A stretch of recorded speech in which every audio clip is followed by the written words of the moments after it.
कुलधरा गांव जिसे श्राप ने बना दिया वीरान, 200 साल पुरानी एक अनसुलझी गुत्थी। ये कहानी है राजस्थान के एक गांव कुलधरा की। एक ऐसा गांव जो रात ही रात वीरान हो गया और सदियों से लोग आज तक नहीं समझ पाए कि आखिर इस गांव के वीरान होने का राज क्या था। दरअसल कुलधरा की कहानी शुरू हुई थी आज से करीब 200 साल पहले, जब कुलधरा खंडहर नहीं बल्कि आसपास के 84 गांव पालीवाल ब्राह्मणों से आबाद हुआ करते थे। लेकिन गांव के एक पुजारी की बेटी पर दीवान सालेम सिंह की बुरी नजर पड़ी और वो खूबसूरत लड़की जैसे सालेम सिंह की जिद बन गई। सालेम सिंह ने उस लड़की से शादी करने के लिए गांव के लोगों को चंद दिनों की मोहलत दी थी। तब गांव की चौपाल पर पालीवाल ब्राह्मणों की बैठक हुई और 5000 से ज्यादा परिवारों ने अपने सम्मान के लिए रियासत छोड़ने का फैसला ले लिया।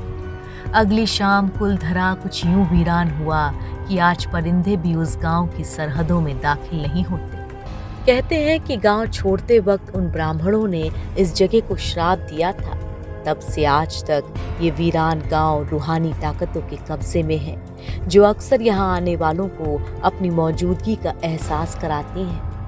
कुलधरा गांव दिन की रोशनी में सैलानियों के लिए रोज खोल दिया जाता है, लेकिन रात होते ही यहाँ पसर जाता है सन्नाटा। इस गांव में कुछ मकान हैं जहाँ रहस्यमय परछाई अक्सर नजरों के सामने आ जाती है। दिन की रोशनी में सब कुछ इतिहास की किसी कहानी सा लगता है, लेकिन शाम ढलते ही कुलधरा के दरवाजे बंद हो जाते हैं और दिखाई देता है रूहानी ताकतों का एक रहस्यमय संसार। लोग कहते हैं कि रात के वक्त यहाँ जो भी आया वो हादसे का शिकार हो गया। कुलधरा के रहस्य की पड़ताल करने वाली एक टीम भी ऐसे ही हादसे का शिकार हुई थी। शाम के वक्त उनका ड्रोन कैमरा आसमान से गांव की तस्वीर ले रहा था, लेकिन उस बावड़ी के ऊपर आते ही वो कैमरा हवा में गोते लगाता हुआ जमीन पर आ गिरा। ऐसा लगा जैसे कोई था जिसे वो कैमरा पसंद नहीं था। गांव के नीचे है सुरंगों का जाल। इन सुरंगों में जो उतरा वो वापस नहीं आया। कुलधरा की सुनसान और बंजर जमीन का पीछा वो श्राप आज तक कर रहा है। कुलधरा भारत का ऐसा गांव है जो सुरंगों के ऊपर बसा है।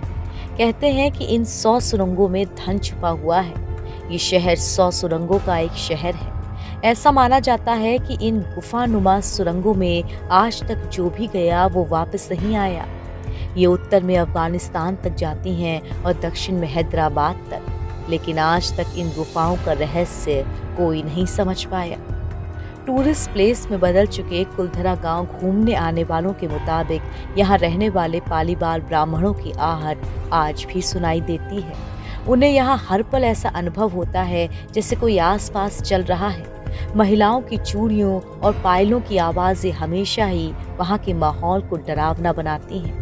प्रशासन ने इस गांव की सरहद पर एक फाटक बनवा दिया है, जिसके पार दिन में तो सैलानी घूमने आते रहते हैं, लेकिन रात में इस फाटक को पार करने की कोई भी हिम्मत नहीं करता।